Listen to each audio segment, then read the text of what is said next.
welcome back. Today we're going to check out these 285/70/17s on 17 by 8 plus 5 offset, and we're also going to be installing a Eibach lift kit.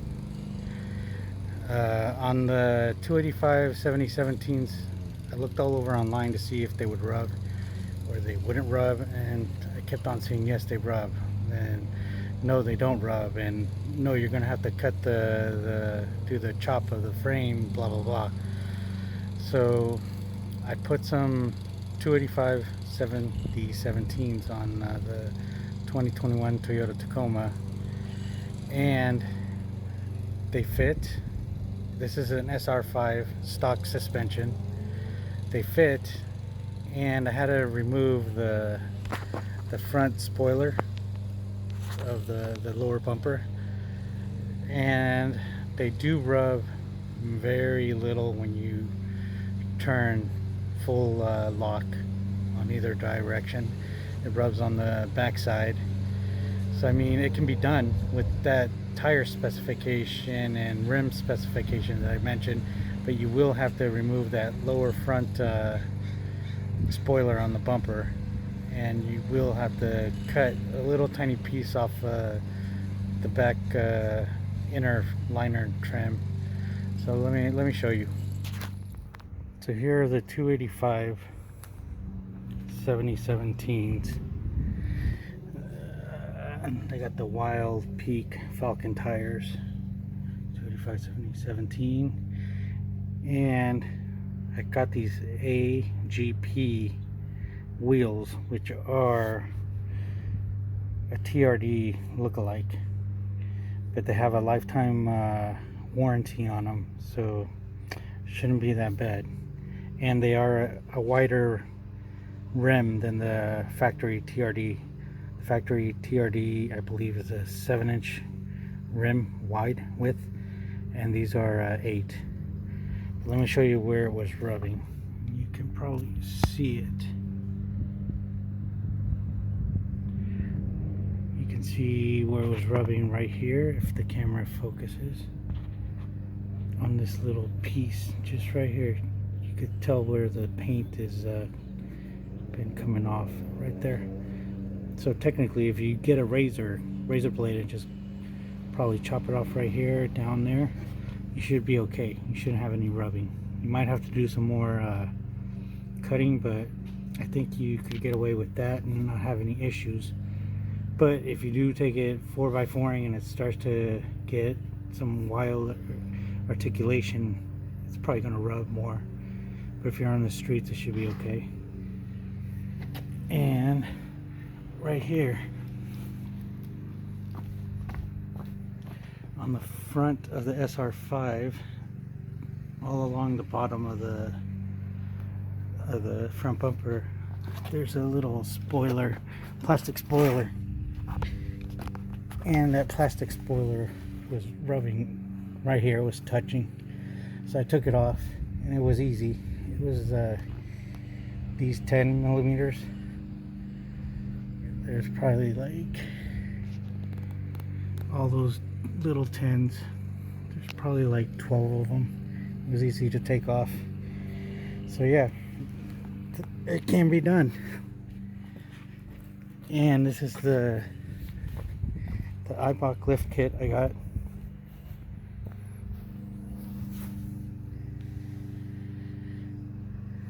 Right there. And here are the front shocks. Not bad, look pretty good. And you can adjust them. Here's the clip you open up and put whatever setting you want to do right here. Here's the springs and the rear shocks. So now we're going to put them on. Okay, first step to installing this kit, or at least the first step I'm taking, is you got to remove the skid plate. I already loosened it up. So what you want to do is take take the front 2 bolts off. There's one, and then there's another, and then there's these 2 hooks in the front that will hold the skid plate and it'll hold it from falling. So next step would be to take the rear 2 bolts off, and then once you do that, you can just let it hang. It's not going to go anywhere because those hooks. And then to pull it off, you just lift up,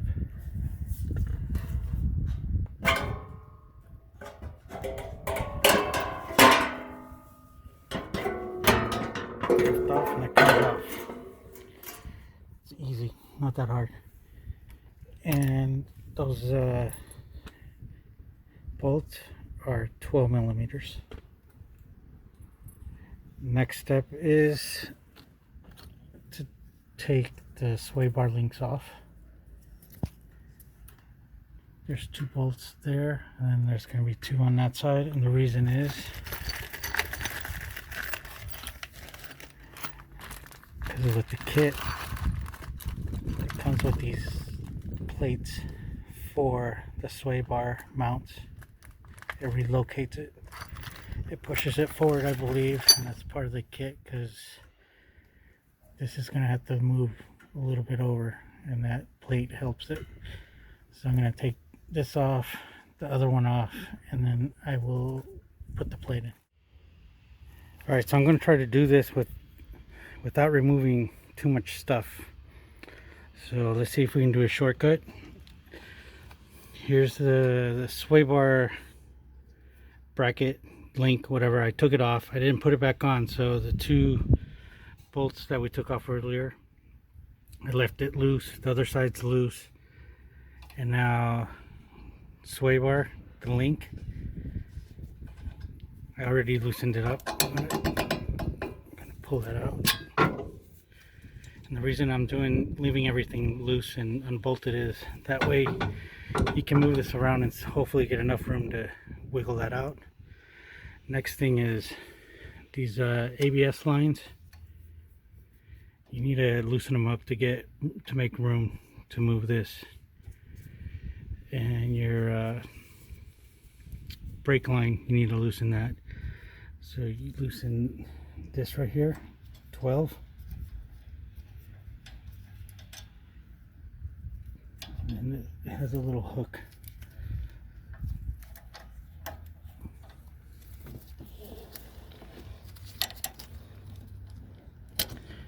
So that pops out. And then I always put the bolt back into the hole, that way you don't have any issues trying to figure out where they go. You just leave it in there. And then there's a 10 mil on the bracket. That's a 2-piece bracket. Unscrew that.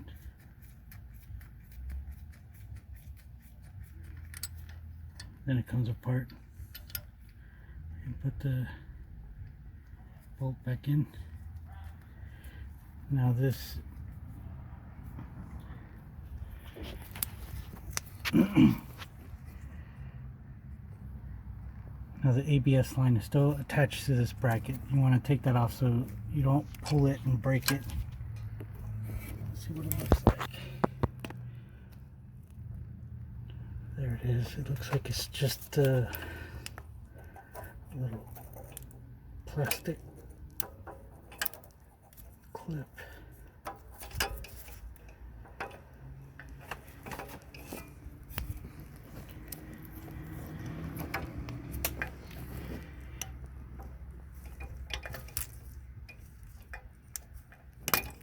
There, it popped out.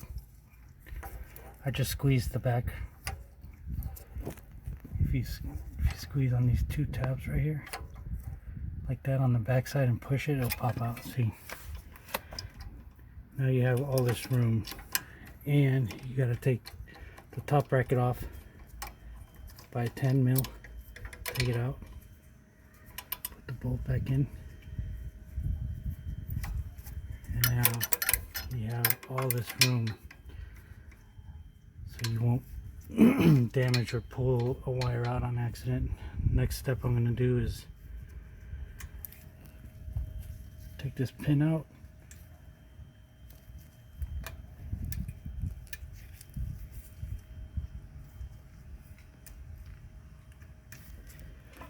Anyway, take this pin off and then we'll take this bolt off. Okay, I took the spring out. Just pops out. I had to use a little screwdriver, and I loosened the castle nut so it's loose. I supported the bottom with the jack just so it wouldn't fall. I wasn't sure if it would or would not. So now that it's loose, I'm going to take this off. So you can just push down on the upper control arm. It should just come right off. Put that aside. And now we have some room.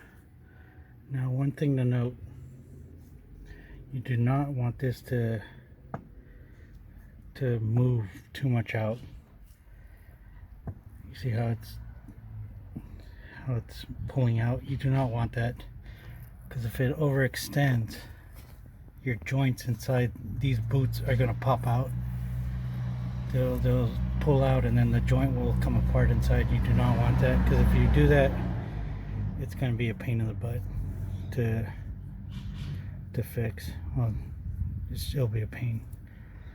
So let me see where I go from here. So I just removed the lower bolt and nut from the bottom. So that was like that. It was a 19 millimeter. It went across like that. So I took that 19 out. I took the 14 millimeters that go on top. There's 3, 1, 2, and 3, and I took those off already. And my front sway bar, I just pushed it forward, and it looks like it might come out. There she goes. I just pulled it out. Now it's loose. So just get it up there. Put this upper control arm. Sorry, I'm using one hand. Raise the upper control arm. Squeeze it out. There she goes.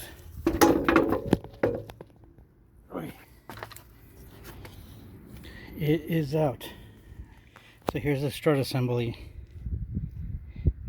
You have to take this strut hat off, and you do that by, you have to get a compressor, compress the spring, and then you take that nut on top off, and then you transfer this over to the Eibach kit, because the Eibach kit only comes with the spring and the strut. So you need to transfer this over. I didn't want to take any of this apart. I just wanted to leave it like it is. That way, if I ever wanted to put it back in, it's just a simple swap. I don't need to do the spring compressor. So that's up to you guys. I ordered a new top hat so I wouldn't have to take this apart. So let's go over to this side.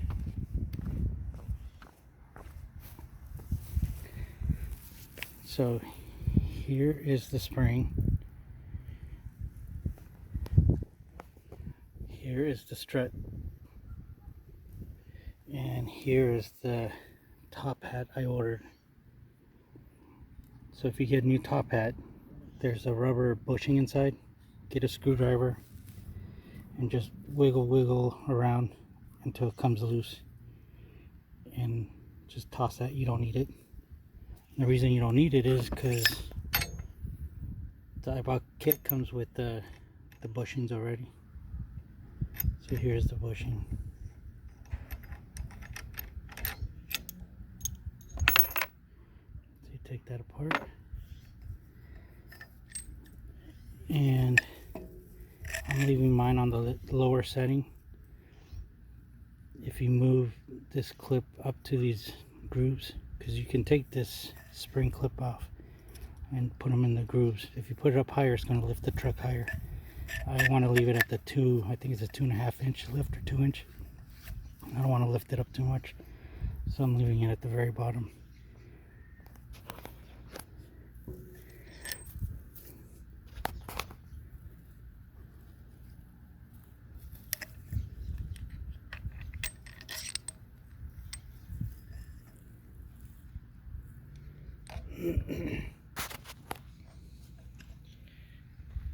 So you stick it through.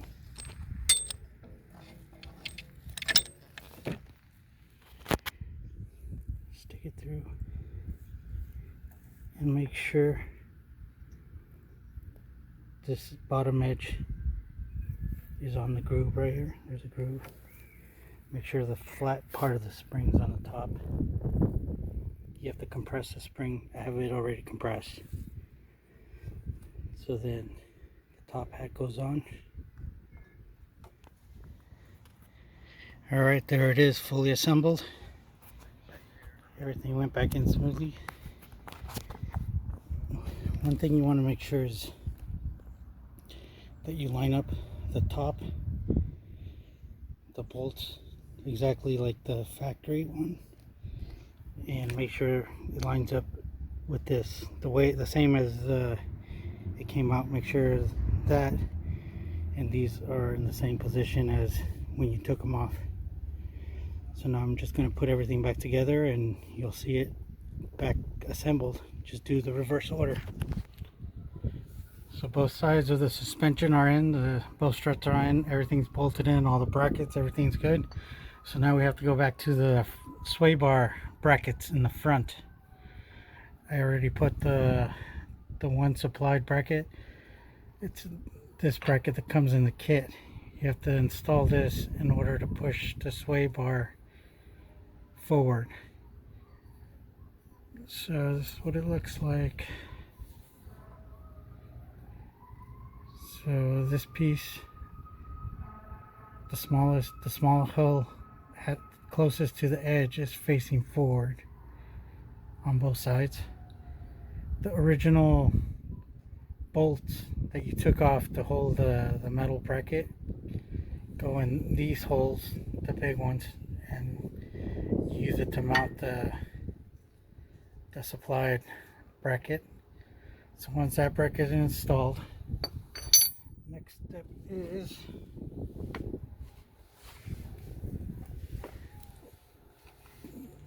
step is to put the supplied Eibach screws and washer.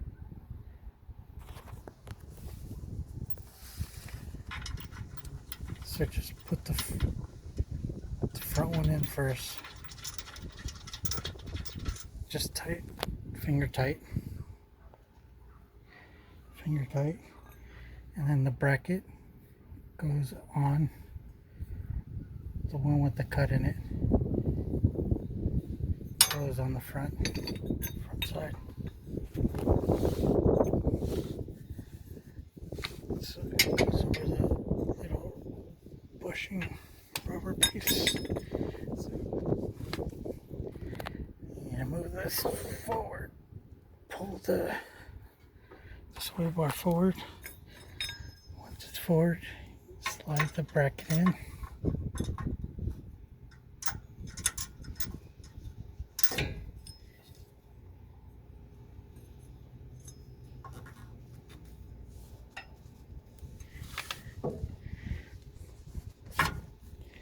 Slide it forward, get it in that hole.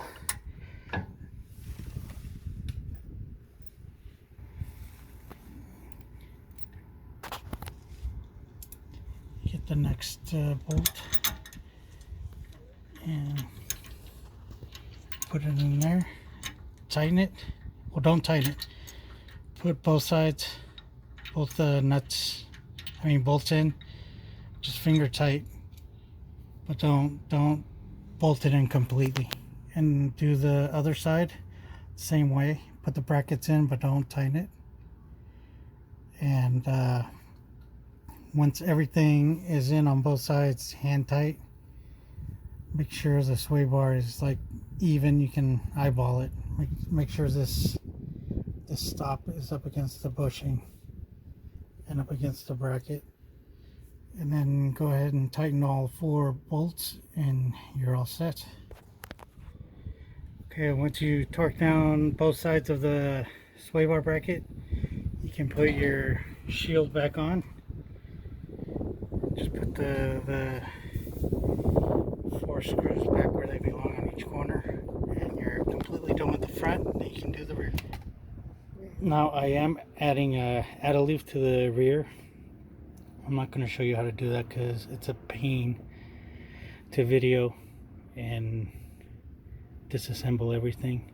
There's a lot of videos out there with probably better instructions that I could do that will show you how to do it. I already did the other side and it's not too difficult. It's just a little time consuming, but yeah, I'll show you what everything looks like after I'm done. So I lost the video showing the installation of the rear shocks, but it's very simple to do. Well, you would have the tire removed, and then you would remove this top nut, and then the lower bolt. There's the nut on that side, and then there's the bolt going across. So you remove the old strut with the axle supported on the bottom of the jack. Then once you remove those bolts and nuts, all you do is just put the new one in. Just pop it, the top part in, and tighten the nut on top, and then you can stick the lower bolt and nut and tighten. And on these Eibachs, the boot, you have to slide the boot over the shock, and you have to remember to put the zip tie that comes with the kit. So you put the zip tie right on the top part of the boot so it doesn't move, and that's pretty much the installation. It's not too difficult. Here are the measurements after installing the Eibach and the rear. I do have the add a leaf, which I think raised me up probably another maybe 3/4 of an inch to an inch, but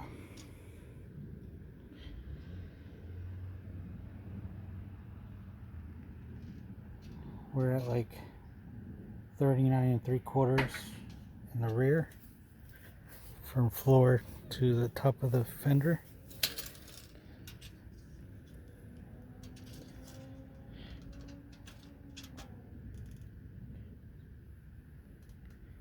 And then the front one looks like 37.5 inches.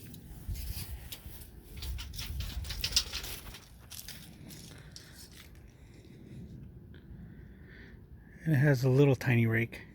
You can tell on the back. It's a little bit higher. But I like the way it sits. Not too high, not too low.